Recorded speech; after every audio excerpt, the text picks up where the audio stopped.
If you recall from the start on our episode on the death of Stalin, we stated that it was an event that changed the course and conduct of the entire Cold War. It's a pretty bold statement, but the events that happened after the death of the Great Mustache really were transformative. Khrushchev's secret speech at the close of the 20th Party Congress really marked the shift from Stalinism to the post-Stalin era, and the effects and impacts of this speech were felt not just in the Soviet Union, but throughout the Soviet sphere of influence. It led to the Sino-Soviet split, to bunker-ridden Albania leaving the Soviet orbit, to outright rebellions in some of the Comecon nations. Now, most people think of the Hungarian Revolution, but often overlooked in the larger narrative was a short, violent protest that broke out in the Polish city of Poznan. I'm your host David, and today we are looking at Poznan June. This is the Cold War.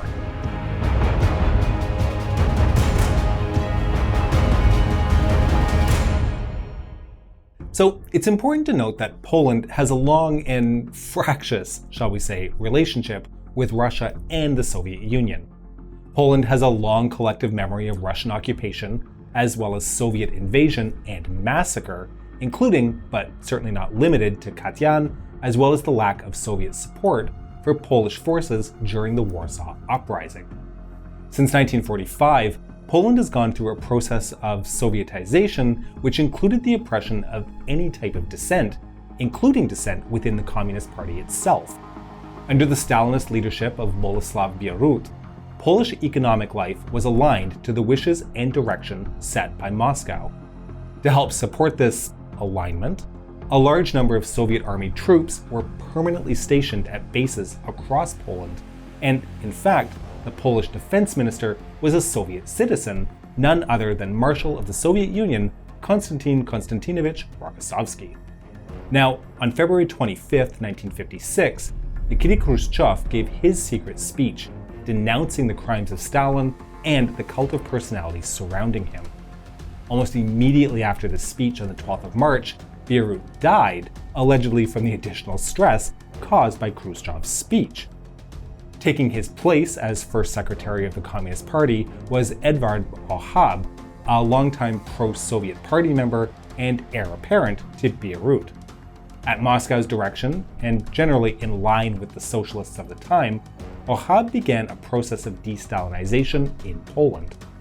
Press censorship was relaxed, allowing for the public criticism of Stalin and his era.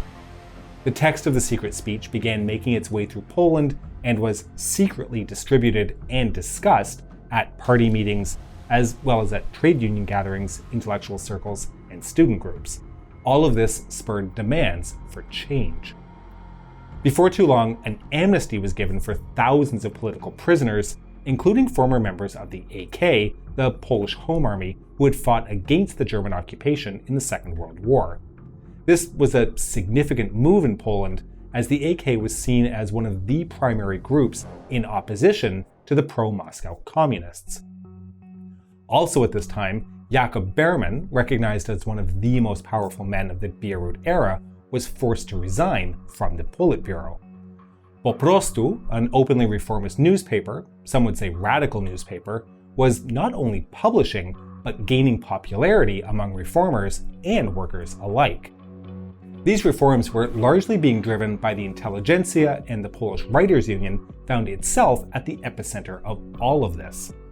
Stalin is not the issue. The issue is the socialist governance which inevitably causes Stalins. This radical statement was made by the president of the Writers' Union, Antoni Slonimski, at the April 1956 session of the Council of Culture and Art of Poland. Just imagine this statement being said openly in a society that had, until extremely recently, looked towards Stalin with almost godlike reverence, or faced severe penalties for failing to do so outwardly, anyway. While 1956 Poland was by no means a free and open society, there was a feeling that change was possible and that the time had come to act. Now, keep in mind that these calls for reform were not uniform in what was meant by reform. There was no consensus. Some wanted a complete transformation of the Polish state and a return to capitalism, while others called for a continuation of the socialist project but with a human face, to borrow a phrase that we're going to hear more of as we cover the coming decades. Despite this lack of consensus, however, there were common themes, including an improvement of living standards and the overall economic situation. People wanted less dependence on the Soviet Union and a more open political atmosphere.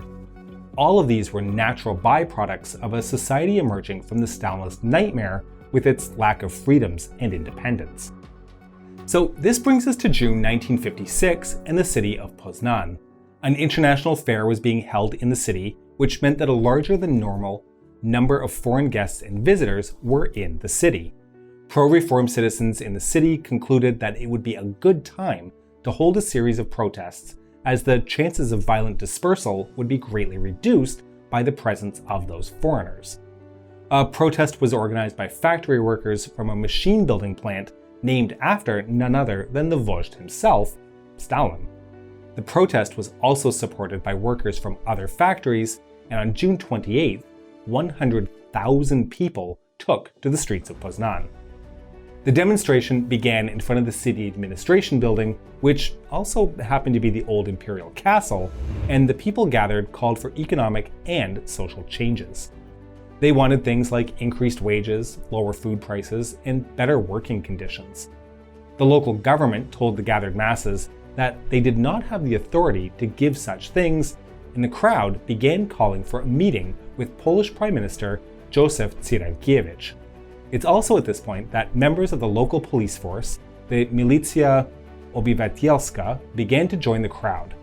At this point, a rumor began to spread that the delegation sent to negotiate with the authorities had been arrested, and what control of the situation there was began to unravel. The police, unable or unwilling to try and control the crowd, could not stop them from moving towards the city prison and other government buildings, including the one housing the local state security offices.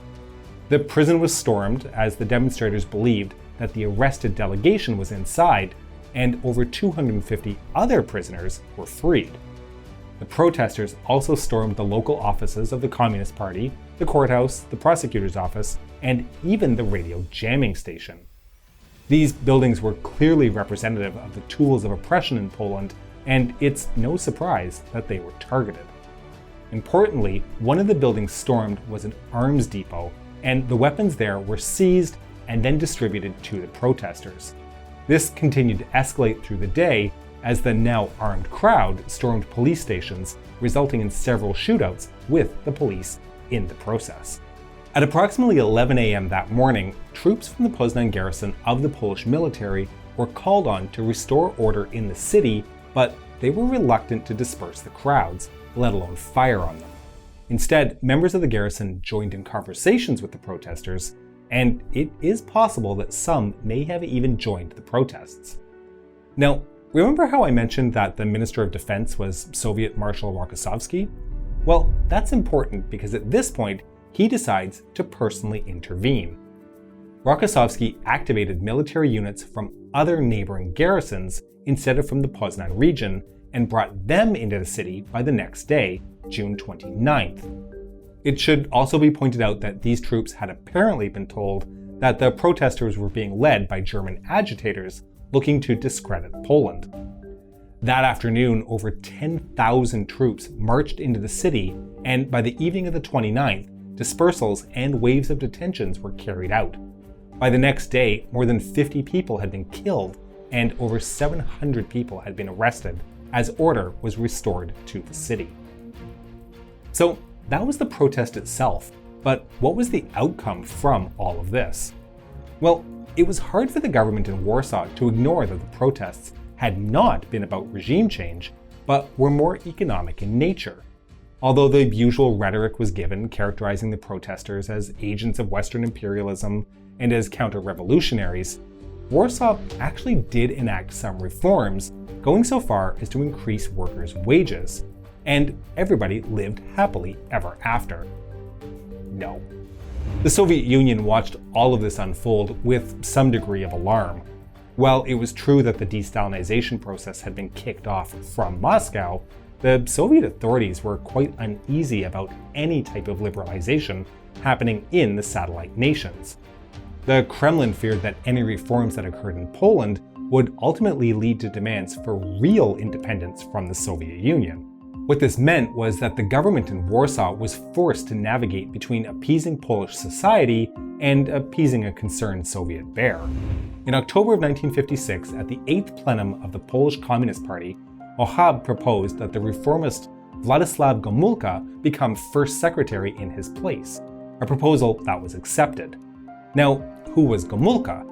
Some of you may recall Gomulka from our early episode on the Sovietization of Poland. Normally I would say go back and watch it here, but the early episodes are pretty rough and I don't want to subject you to that. But anyway, Gomulka was one of the key leaders in post-war Poland who helped establish communist rule in the country.